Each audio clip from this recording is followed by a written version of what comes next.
So what's this episode about today, Paul? Well, I'll tell you. Thank you for asking. Well, we all know there's a right way to do things. But I was thinking, what would happen if we did what is classed to be the wrong way that would then actually be the right way? It's confusing, isn't it? Your confusion will now disappear. Have a listen after this. Help! Help me! Help me, please! If you want to help yourself, be yourself, and grow, then look no further, because you're here. Personal Development Unplugged.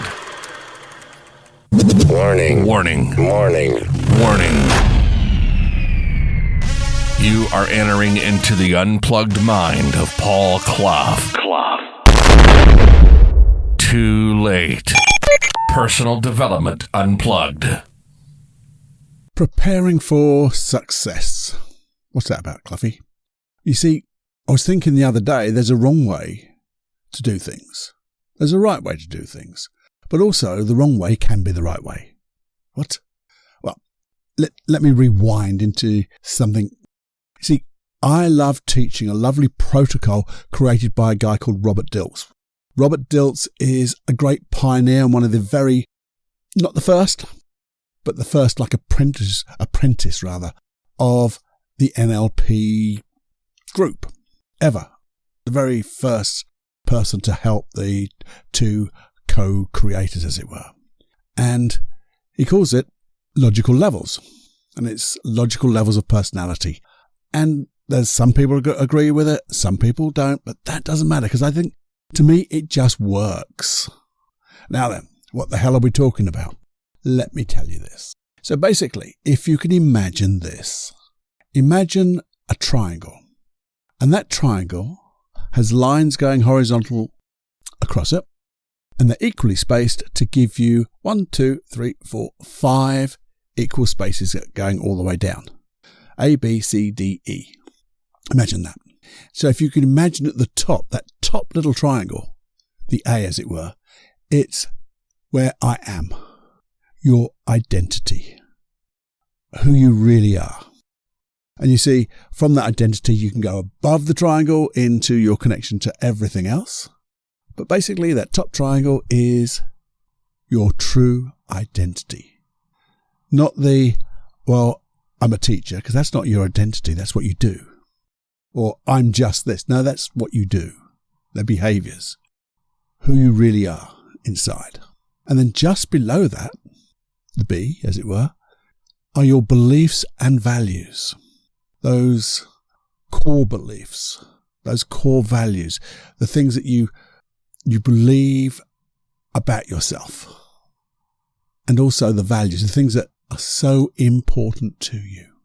Because that's what makes up your identity, isn't it? Your identity is formed with those wonderful core beliefs and core values. Now from that, one step below, we have the C. It works, doesn't it? And there we put in capabilities. Capabilities. Basically, what's a capability? A capability is your skills, the things you've learnt, those things which are inside you and you know. And you believe in your skills. Well, when you're aligned, you do. And then the penultimate one below that, D, the things you do, your behaviours. See, your behaviours are based on the skills that you have. You can't do, obviously, a behaviour without having the skill first. You can't do something if you haven't got the capability to do it inside. And then the last supporting section, as it were, is E, environment. Where you do the things you're capable of, where you are in this world. That's where you can be your teacher because you do it at school or you do it in a classroom. Well, I do my hypnotherapy. I do hypnotherapy in my little hypnosis room, my environment. Wherever you are, that's your environment. And you see, the way we explain this is when you're aligned, your identity, your true identity, is aligned with those wonderful positive beliefs that you have, and their wonderful core beliefs, and the things that are important to you, your values. Because when you have that, and you truly believe in yourself, you can learn, and you become capable. And because you believe in yourself, you actually can start to do the things you're capable of. Do those skills, have those behaviors. We all know people who, have the skills and the capabilities to do things, but they don't believe in themselves. So they don't believe in their identity. And if they don't believe it doesn't give a rat's bottom if they've got all the skills in the world. They just won't do it. So once you're aligned with your identity beliefs into your skills, your capabilities, that's when you start to do the things that you can do. And you know what you're doing, and you're doing what you know, because this is mastery. And then you can do it anywhere. It doesn't matter. Like when I'm doing hypnosis, do I need that quiet room? That quiet clinic room with just the lovely music I put in there? Or do I need the music? Or do I need the four walls, the door closed, and just me and that person? No, absolutely not. Because I know I can hypnotize anybody anywhere. We've done it in a pub, a bar. Not for jokes, but serious things.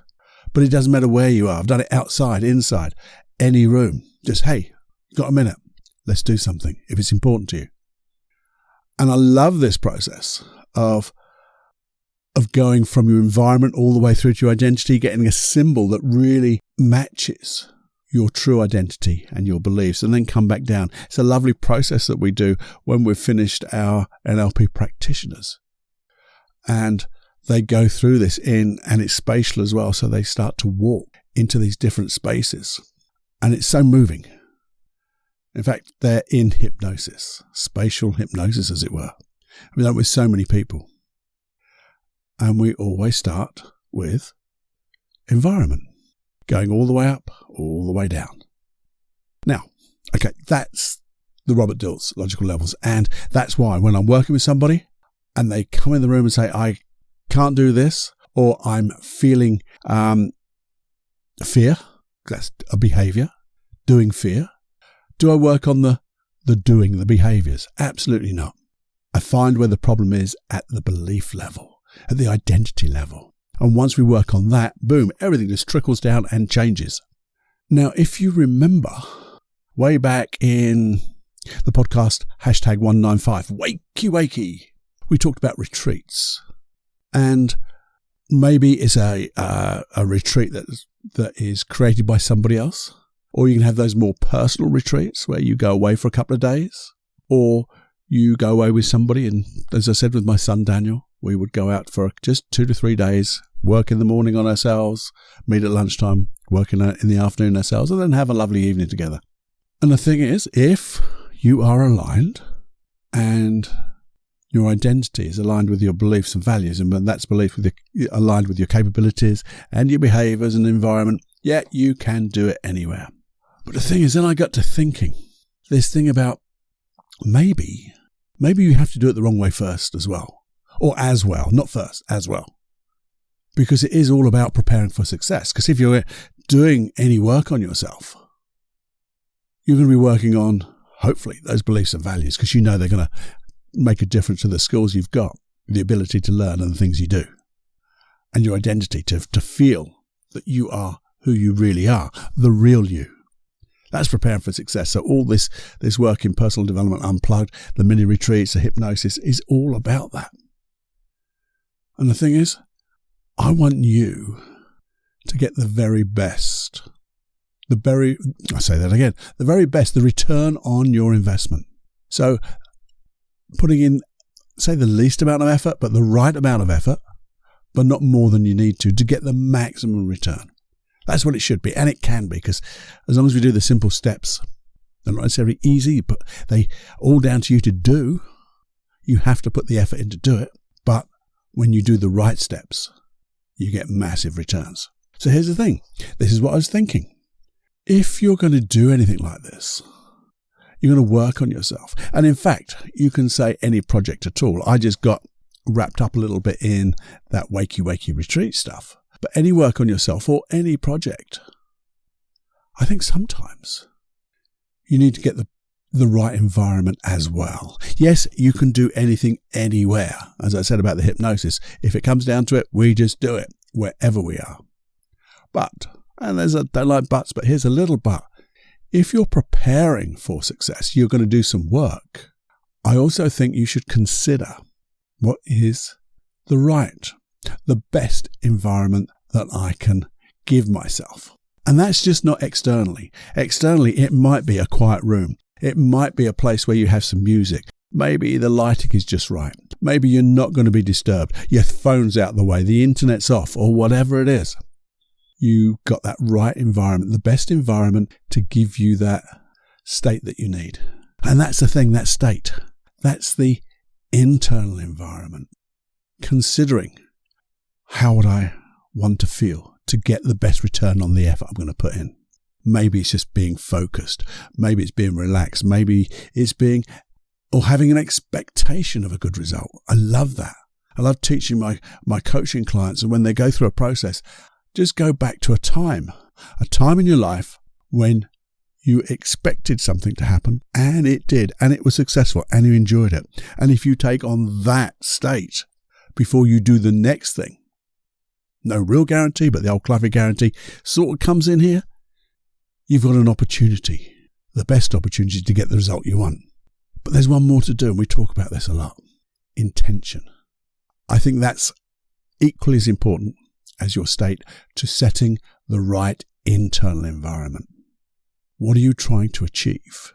Because I have so many people who just think, I'll go to that hypnosis site that Cluffy's got, and I'll look for one and go, I'll press play. Well, that's great. However, if you really want to get the best results, just before you start, you just get the right environment so you won't be disturbed. You set your state, maybe expectation. But then you say to yourself, the intention, what would it be like to achieve this result? What would it be like to let go of this fear, this anxiety, and enjoy the process? And then you can have this wonderful process of working on yourself at the identity level, or the beliefs and value level, where your skills just get better and better. And whatever you do, you actually improve the skill of working on yourself, with yourself. And as you can see, this can be applied to any context in your life. I'm, at the moment, basing it on working on yourself, because it's personal development here, isn't it? Personal development unplugged, breaking down those complicated things into simple little things. Simple little things that we just prepare for.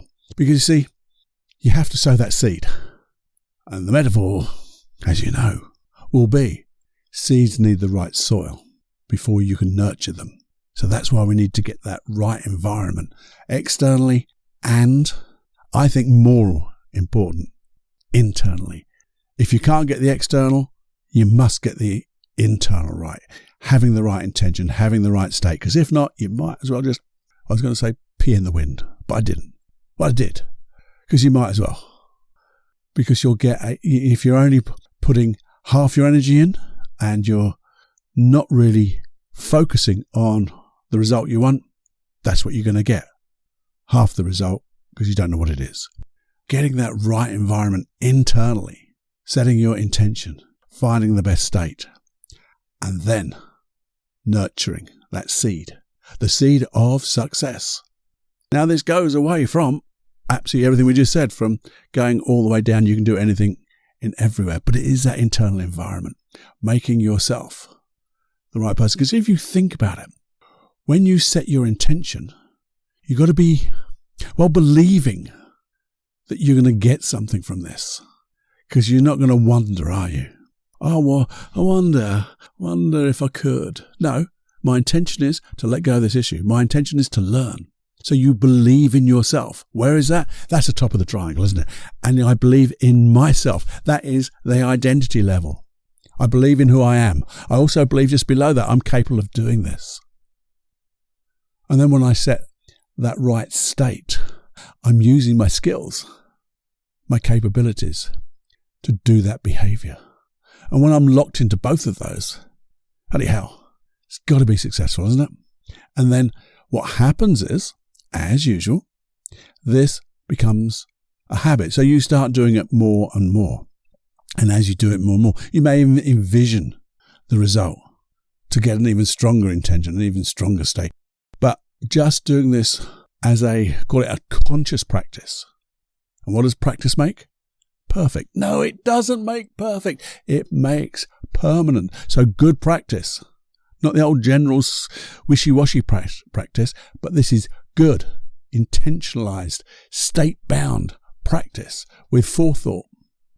You're going to get wonderful results, but also it's going to make permanent. So it becomes a habit. So after a while, you'll just notice you've already set your intention, set your state without even thinking about it. It all just clicks into place. And therefore you start expecting good results. And because you get good results, you expect better results. And going back to other things we've talked about, striving to be the best, having and being the best you. Isn't this what you want to do and be? The best I that I can be, identity level, where you are fulfilling the reason you've been put on this little old planet Earth, to do and be you, and to be the best you, to sing from that voice of yours, loud and bloody clear, to show up. And yet you can be vulnerable as you like, because you know you're going to be safe, because you've got your own back, and you've sowed those seeds so well. Now, I know this is not the longest of podcasts, but I think it's an important one. And sometimes you might say, well, I think I've heard this before from you, Cluffy. And you probably have, but you may be new and you've never heard it before. Either way, re-remembering things makes it go into your long-term memory, your long-term behaviours. Because we all need that little metaphorical kick up the butt to remember things, don't we? Because what is knowledge? That's it. It's nothing without action. You can know intellectually everything about this. You might have read about Robert Dilts and his logical levels and know absolutely everything. But if you don't use it, ain't going to happen. Doing what you know, knowing what you do. My definition of mastery. You don't have to know everything. You just have to know what you know. And you have to do what you know to your best ability. And when you do that, you're going to just, exceed in more ways than you can ever think of. Your dreams will get a little bit bigger and quicker and brighter and easier to achieve, speedier. There'll be no failures. There'll be lots of results, maybe not all the ones you choose from, but because you're in that right intention, that right state, you'll use the results you get. Therefore, you'll never, ever, ever have to be fearful of, is it going to work? Yeah, I'm going to get a result. I'm going to keep going. And you're then going to enforce your boundaries, push out that comfort zone. And I call it a familiar zone. And it just gets bigger and bigger. So you take on more, you can do more. And everything is just so rich and colourful. And as I always say, when you do it this way, people are going to say about you, damn, they get so lucky. How do they get so lucky? Damn, they just seem to get so good at what they're doing. Is it a natural thing? And you're going to go, well, you haven't seen my bad reels, but you're looking at my good reel. But it doesn't matter. Serendipity comes and knocks on your door. Coincidences just seem to happen. The universe, the multiverse, will continue then to strive for you, with you. Nothing more than that. I do hope that this has inspired you just a little bit to say, well, it's not difficult. It's not difficult to set these two things. I'm going to write these down on a little card or put it on my phone. Just so every time I start something, I'm going to get my internal environment just right. And if I can, I'm going to get my external environment as best I can. And then I'm going to blast the hell out of this and strive to be my very best. And then ride that wave of success. Become the surfer of success. Da da da da da da. That's bad, sorry. But you know what I mean. So just enjoy. And if this has made a little difference to you, maybe you have heard it before, maybe you haven't, but if there's a little nugget in here that you go, do you know what? I'm going to do that, and it makes a difference, please do email me. Let me know. If you think it's BS, let me know. If there's something you wanted to expand upon it, I think that's really good, but it's got me thinking, Cluffy, let me know. Email me at feedback@personaldevelopmentunplugged.com. Personal email to me and a reply to you. That's all. Anyway, that's enough of that. Enjoy. And if you would, just pass this on. That's the only payment I want at the moment. Pay it forward to everyone and anyone.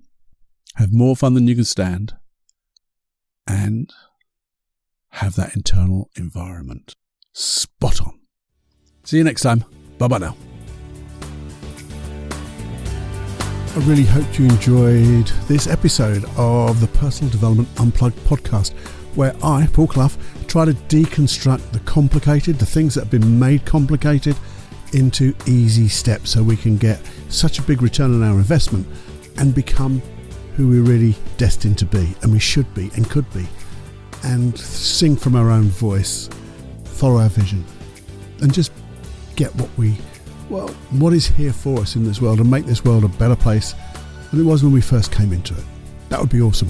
While you're doing that, if you'd love to pay it forward, if you enjoyed this episode or you enjoy the Personal Development Unplugged podcast, please pay it forward by sharing it with as many people as you can. If you only did 2 a day, that would be great. Just 2 people, quick text, boom, that would be awesome. Just keep sharing it if you would, please.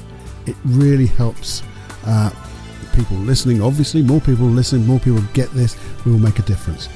Also, have you subscribed so you get this podcast and every episode into your listening device of choice? If you haven't, do that. Go to the one where you listen to this now and you'll find a subscribe button. Do that. And also, would you put a review out onto that thing you're listening to? If you would, that would be awesome. That also helps this podcast get a little bit more popular and spreads the word. And remember, there are over 47 tracks of hypnosis. They're all free. They're all accompany these podcasts, and they'll make a world of difference to you if you listen to them. I know they will. How do you get them? Just go to paulcloughonline.com/podcast. Sign up and you'll get access. You'll get an email access to all of these and more as they come available. Don't worry about your email address. It goes nowhere other than for me to give you that link, and maybe the odd email newsletter type thing once in a while, not very often, but nowhere else. Never shared, never given away. It is so personal, and I really want to keep it for you. And lastly but not leastly, I just want to thank you for your time. Thank you. There's so many things you could be doing, listening to, and you listen to this. Thank you so much.